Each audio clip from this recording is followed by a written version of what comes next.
I found my name in a missing persons database. I wasn't trying to look up anyone. I wasn't doing true crime research or scrolling conspiracies at 2 a.m. like people in horror stories. I was just trying to renew my lease. My landlord needed proof of renter's insurance, and the website for the building's management was down. Again. So I did what everyone does when a site won't load. I opened another tab and searched the property company's name to see if anyone had posted an alternate contact number.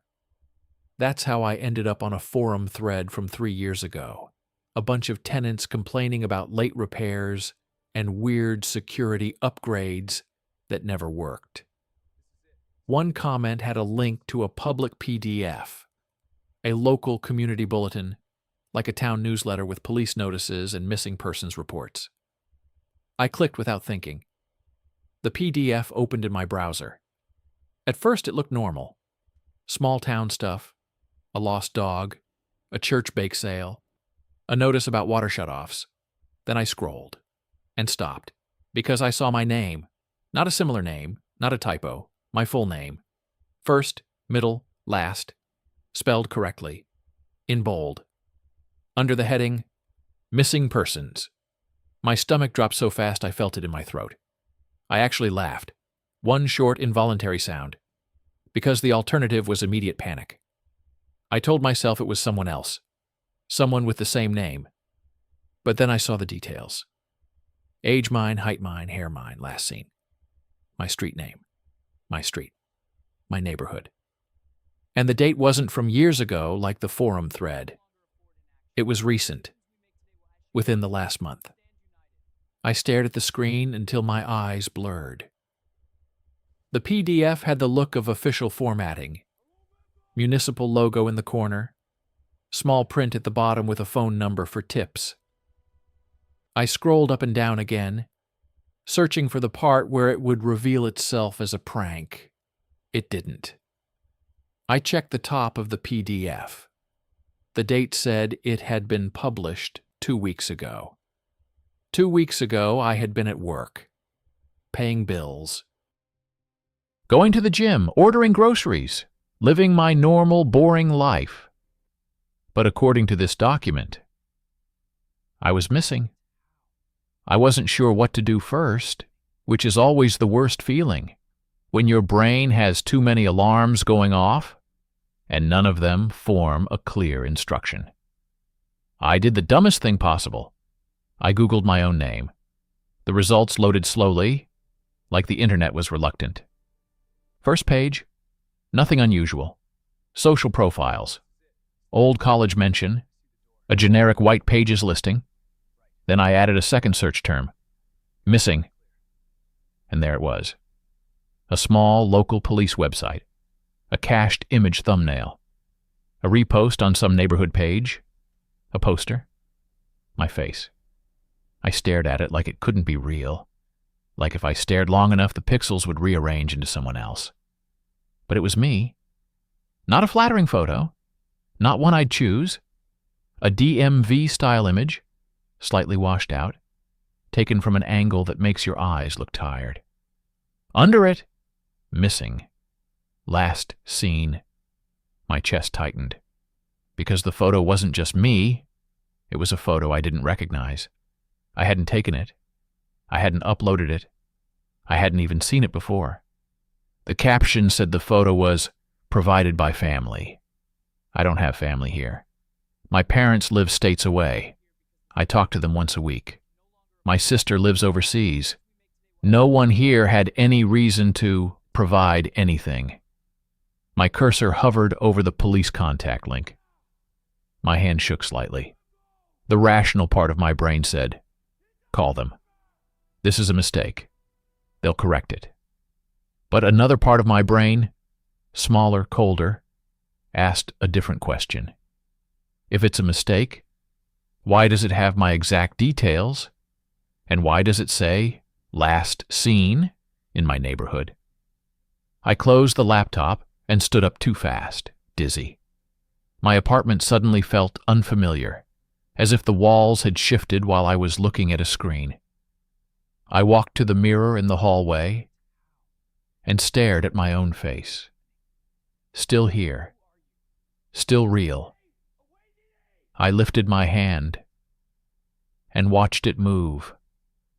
I'm not missing, I thought. I'm right here. But the word missing stuck to my skin anyway.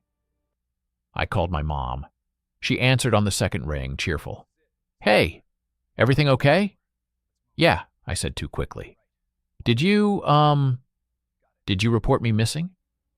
A pause, sharp enough to make my heart stutter. What? No, why would I? Have you gotten any calls? Anyone asking about me? No, she said, voice turning serious. What's going on? I told her. Not everything, because how do you say that out loud without hearing how insane it sounds?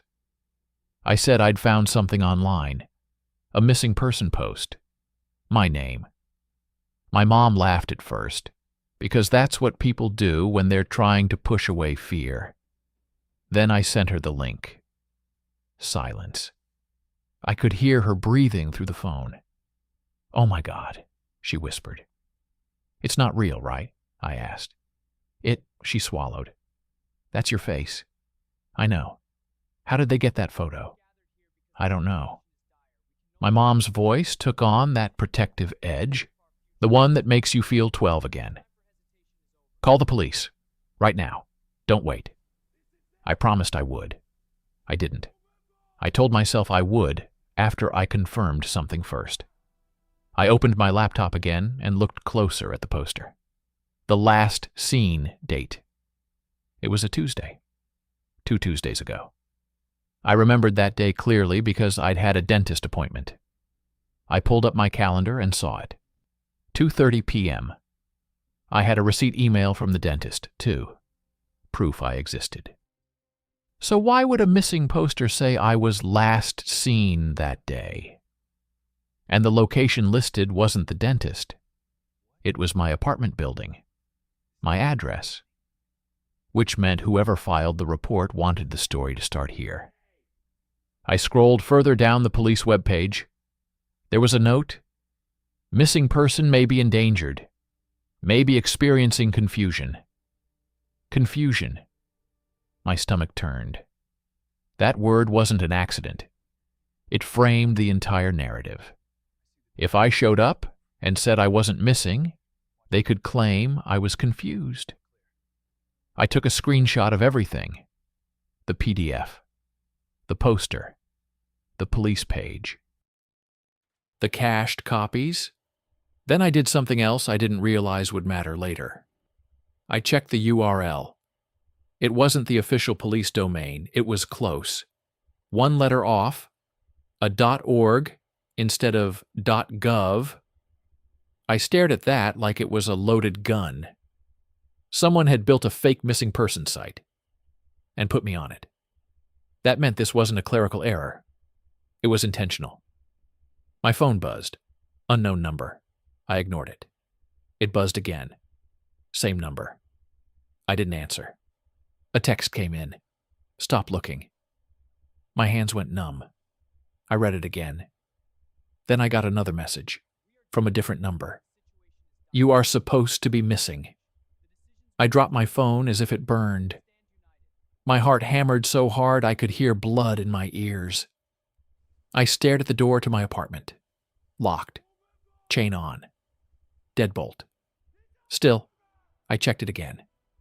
Then I checked the peephole. Empty hallway. The air in my apartment felt heavy, like the pressure had changed. I told myself, call the police. Then the phone buzzed again. This time it wasn't a call. It was a notification. A new email in my inbox. Subject line. RE. Missing person. Report. Number 4471. I opened it.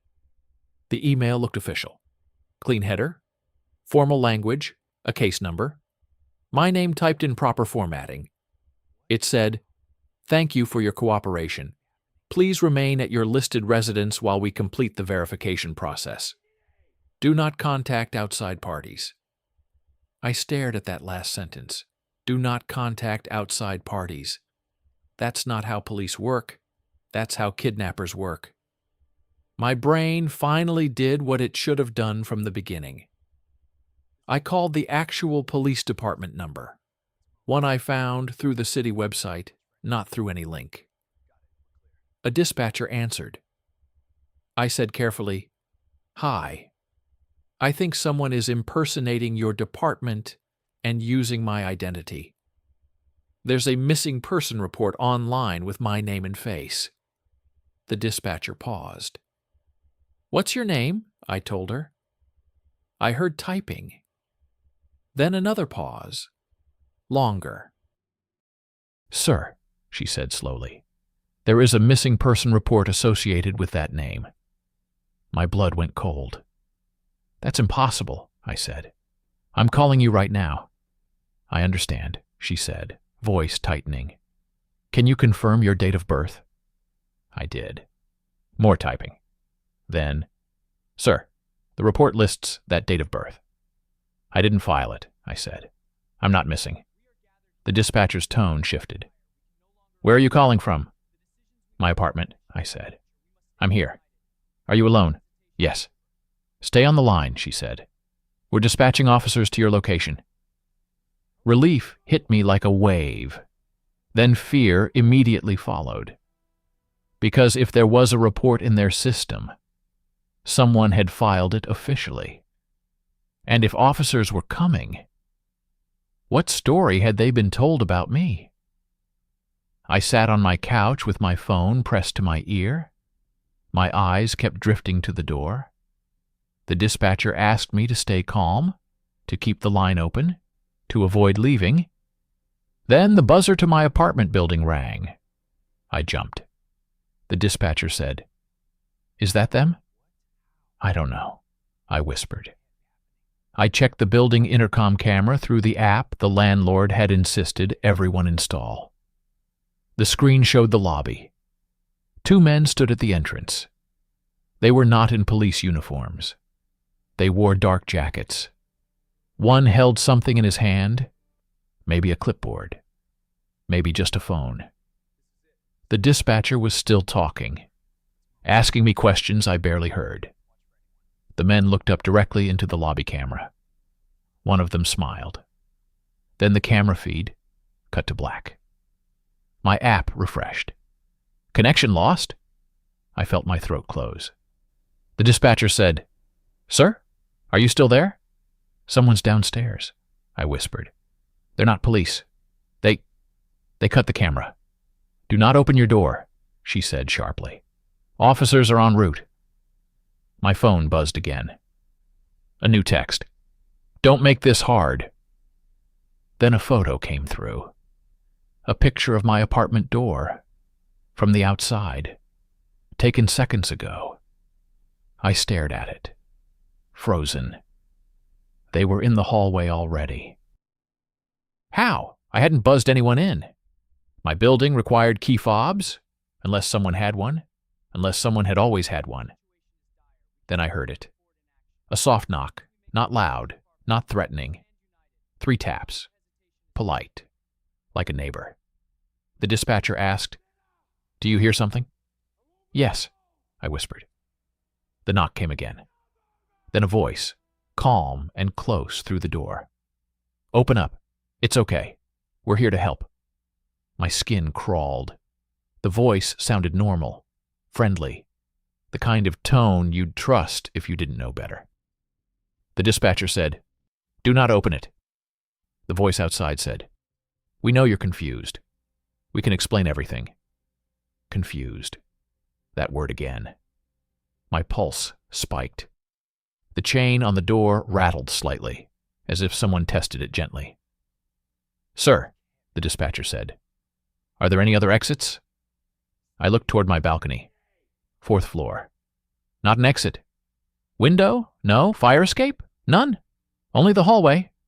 Only the door. The voice outside continued, patient. "You've been missing for 2 weeks. Your family's worried. You need to come with us." My stomach turned. My family wasn't worried because they'd been talking to me. Unless the people who made me missing also made them believe I wasn't me, unless they'd contacted my parents with a story, using that official report as proof. The knock changed, still polite, but firmer. "Open the door," the voice said, still calm, "or we'll have to enter for your safety." My mouth went dry. I whispered into the phone, "They're going to break in." The dispatcher said, "Officers are 2 minutes away. Stay where you are." 2 minutes is an eternity when someone is on the other side of your door. The chain rattled again. Then the deadbolt turned slightly. Just a test. My deadbolt. From the outside. It moved a fraction, like someone was checking if it was fully engaged.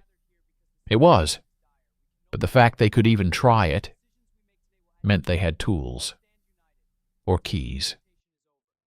I backed away, phone still to my ear, and grabbed the heaviest thing within reach, my cast iron pan from the kitchen.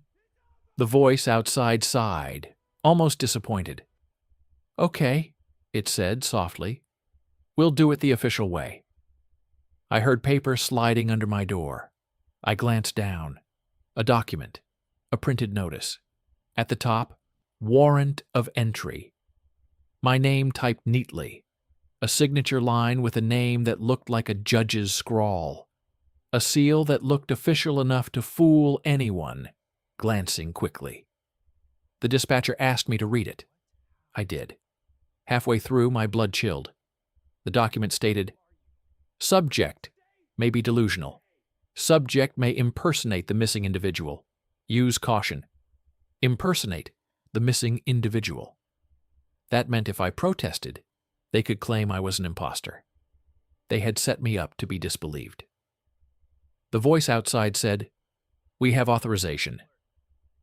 My building hallway was silent, as if the entire floor had emptied itself. Then I heard footsteps from the stairwell. Another set. More people arriving. My phone buzzed again. New email. Subject: Identity confirmation failed. The body of the email read, "Your identity cannot be verified. Please comply with retrieval." Retrieval, not assistance. Retrieval. The dispatcher said, "Sir, do you hear sirens?" I strained my ears. Nothing. Then I heard something else. A faint sound from behind me. The bathroom.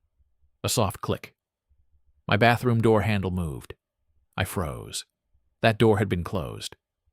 I watched, horrified, as the handle turned slowly from the inside. The bathroom door opened. Just a crack. A cold draft spilled out. I hadn't opened a window. The dispatcher said my name, but it sounded far away. The voice outside my apartment door said, "Open up." And the bathroom door creaked wider. Something inside my apartment moved. Not a person I could see. A presence. A shift in air. As if the missing persons poster wasn't just an online trap. As if missing meant more than being taken out of public view. As if it meant being removed from reality. My bathroom light flickered. Then the entire apartment lights flickered once. The voice outside continued, calm and confident. "You're not supposed to be here." That sentence hit like ice. Not supposed to be here. Not supposed to exist in this place, in this moment, in this version of the world. The bathroom door opened wider, and through the crack I saw, not my bathroom, a different room. Tiled walls, yes, but older, dirtier, lit by a harsh fluorescent light. A room that wasn't mine. A room that smelled, suddenly, like damp concrete. I took a step back, pan raised, breathing hard. The dispatcher shouted, "Sir, stay on the line!" But the line went silent. Not disconnected. Silent. Then a faint tone like a call placed on hold. Then nothing. My phone screen showed, "Call failed." At the same moment, The knocking at my door stopped. The voice outside stopped. The hallway became dead quiet. And my bathroom door opened fully. The room beyond wasn't my bathroom. It was a corridor, concrete walls, a humming fluorescent light overhead. And at the end of that corridor, a door with a sign. Processing. My heart stopped. Because the sign wasn't printed like a normal sign. It looked stamped, like institutional labeling. I stood there trembling, pan raised, mind screaming that this wasn't possible. Then my apartment door handle turned from the outside, slowly, not forcing, not breaking, turning as if unlocked. My deadbolt clicked, released. But I hadn't touched it. Someone outside had, or something had. The door opened, and there they were, 2 men in dark jackets, smiling softly, relieved, like they'd found something lost. "Thank you," one said. "We didn't want to damage the door." He held out his hand like he expected me to take it, like it was normal, like I was the one who didn't understand. Behind them in the hallway I saw more figures, not clearly, just silhouettes standing still, as if waiting their turn. The second man glanced past me toward the bathroom corridor and nodded slightly, as if confirming something. "See?" he said gently. "It's okay. You're safe. You're coming back." "Back where?" I whispered. The first man smiled wider. "Back to where you went missing." My legs wanted to run, but there was nowhere to go. The living room behind me, the concrete corridor through the bathroom, the hallway full of waiting silhouettes. I gripped the pan tighter. The men didn't flinch. They didn't look threatened. They looked patient, like they had all the time in the world. One of them raised a phone and showed me the screen. It was the missing person poster. My face, my details, and beneath it, a line I hadn't seen before. Status. Located. Non-compliant. Non-compliant. My breath caught. "You can't," I began, but the words died because I realized what the poster was doing. It wasn't describing me. It was defining me. It was creating a narrative so strong that reality adjusted around it. The men stepped forward. The hallway behind them blurred slightly, like my eyes couldn't focus. The bathroom corridor hummed louder. The fluorescent light flickered. And suddenly, in the reflection of my dark TV screen, I saw myself standing in a different place. Not my living room, a concrete room with a chair bolted to the floor. I blinked hard. The reflection changed back, then back again. Like 2 realities were fighting over where I belonged. The men's voices softened, almost soothing. "You don't have to understand," one said. "You just have to comply." The second man reached into his jacket and pulled out a plastic band. Not handcuffs, a hospital-style ID band. He held it open. "For your safety," he said. My panic exploded into action. I swung the pan. Not at their heads. I wasn't trying to kill anyone, just to create space. The pan connected with the first man's shoulder. It sounded wrong, like hitting a padded wall. He barely reacted. He didn't cry out. He didn't stumble. He just looked at me with faint disappointment, like a teacher watching a student fail a simple test. The second man sighed. "Okay," he said. "We'll do it the hard way." Behind them, the silhouettes in the hallway shifted. And I realized something horrifying. They weren't normal people. Their movements were too synchronized, too smooth, like they were one thing wearing multiple bodies. The bathroom corridor light flickered again, and the world tilted. Not physically, conceptually. Like the rules of my apartment were being rewritten. I ran, past them, down the hallway toward the stairwell. But as soon as I hit the stairwell door, it didn't open to stairs. It opened to the same concrete corridor. Processing. My stomach dropped. I slammed it shut and turned toward the elevator. The elevator doors were open. Inside wasn't an elevator. It was a room full of filing cabinets. Hundreds. Each labeled with a name. My name appeared on multiple drawers, different spellings, different dates, different ages, like versions, like attempts. I backed away, shaking, and ran back toward my apartment. But my apartment door was gone, just a blank wall where it should have been. My hallway had become a loop of doors leading to places that weren't mine. My phone buzzed in my pocket. I pulled it out. A notification. Missing person status update. I opened it. The message read, Subject relocating. Please maintain containment. Containment. The words slammed into my chest. I wasn't being helped. I was being contained. A sound echoed down the hallway behind me. Footsteps, measured and calm. I turned and saw them walking toward me again. The two men, smiling, never rushing. Patient. I ran to the one door I hadn't tried, the utility closet at the end of the hall. I yanked it open. Inside was darkness, but not closet darkness. Depth. Cold air poured out. And in the distance I heard something like a crowd, whispering, under fluorescent lights. I didn't want to go in. But the footsteps behind me grew closer. So I stepped into the darkness. The door closed behind me on its own. The world shifted. And suddenly I was standing in a narrow room with concrete walls and a humming light. A processing corridor. Just like the one through my bathroom. Only now I was inside it. Ahead was a metal door with a small window. Through the window I saw a room full of chairs. People sitting perfectly still. All staring forward. Wearing plastic wristbands. All looking empty. Like their stories had been replaced. My name appeared on a clipboard hanging beside the door. Under it, a box checked. Recovered. A second box unchecked. Reintegrated. I backed away. The corridor behind me was now open. My closet door had become a doorway back to my apartment hallway. But my hallway was no longer mine. It was just doors to other people's lives, other missing persons, other recoveries.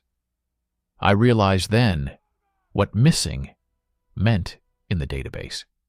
It didn't mean abducted. It meant removed. You could be alive and still be missing, because the world had decided your place was elsewhere. The two men appeared at the far end of the corridor, stepping out of the darkness like they belonged to it. They were still smiling. "You did well," one said softly. "You found the path." "What is this?" I whispered. "A correction," he replied. He gestured toward the room of seated people. "You don't understand how many stories break without maintenance." I stared at them, shaking. "You made the poster?" I said. "You made the database." The man tilted his head. "We updated it." "You can't just—" "We can," he said gently. "Because people believe what's official. People believe what's formatted correctly. A seal, a case number, a photo, a narrative. That's all reality needs." My chest tightened. "So if enough people believe someone is missing," I said slowly. "Then they are," the man finished. The other man stepped closer, holding the plastic wristband. "It's easier if you comply." I backed away until my shoulders hit the metal door of the processing room. The door was cold, vibrating faintly as if something on the other side was alive. I looked through the window again. One of the seated people turned their head slowly. Their eyes found mine, and I recognized them. Not from real life, from the missing persons webpage. A girl listed missing 3 months ago. Her face had haunted the posters. Now she sat inside, alive, but blank. She mouthed something silently through the glass. Not a word. A warning. I couldn't hear it, but I understood it anyway. Don't let them label you, because labels stick. I looked down at my hands. They were trembling. I felt suddenly that my identity was fragile, like a sticker that could be peeled off and replaced with another. I thought of my mom's voice on the phone. I thought of my sister. I thought of every person who knew me. Because if these people could convince the world I was missing, they could convince the world I was someone else, or no one. The man holding the wristband stepped closer. I did the only thing I could think of. I grabbed the clipboard with my name on it and ripped the paper off. The corridor lights flickered violently. The men's smiles faltered for the first time. The clipboard wasn't just paper. It was documentation. It was proof. I tore it into pieces. The air screamed, literally, a high electronic whine that made my teeth hurt. The men stepped back, suddenly cautious. "Stop," one said sharply. "Why?" I shouted, voice cracking. "Because it breaks your story?" The corridor trembled. The processing door behind me rattled. Inside the room, the seated people began turning their heads in unison, as if feeling the narrative weaken. The men's calm cracked into irritation. "You don't understand what happens without records," one of them hissed. "I don't care," I said. I ripped the paper again. And again. Then I threw the pieces into the darkness behind me. The corridor light exploded into static. For a second, I saw my apartment hallway again. My real one. Beige walls, carpet, my door. I ran toward it. The men lunged. I felt hands grab at my jacket, but their grip was cold and oddly gentle, like they weren't trying to hurt me, only redirect me. I slammed into my apartment door and yanked it open. I fell into my living room. The world snapped back. Normal lighting, normal air, normal silence. My front door was closed and locked. The bathroom door was closed. My phone was on the couch, screen dark, like the call had never happened. I lay on the floor shaking, waiting for reality to flicker again. It didn't. For a full minute, nothing happened. Then my phone lit up. A notification. Missing person status update. I opened it with trembling hands. It now read, status, not found below it. Tip line, have you seen this person? My photo refreshed. Different now. Not the DMV image. A photo of me lying on my living room floor, taken seconds ago, from above.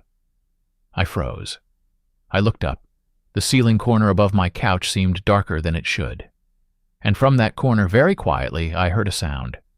Not breathing, not footsteps. A soft click, like a camera taking a picture. I didn't scream. I didn't move, because I understood the final truth. It didn't matter whether I was missing or found. As long as my name was in the database, they could rewrite the story again. And the worst part? All it took was one person believing it. One neighbor seeing the poster and thinking, "Oh wow, that's sad."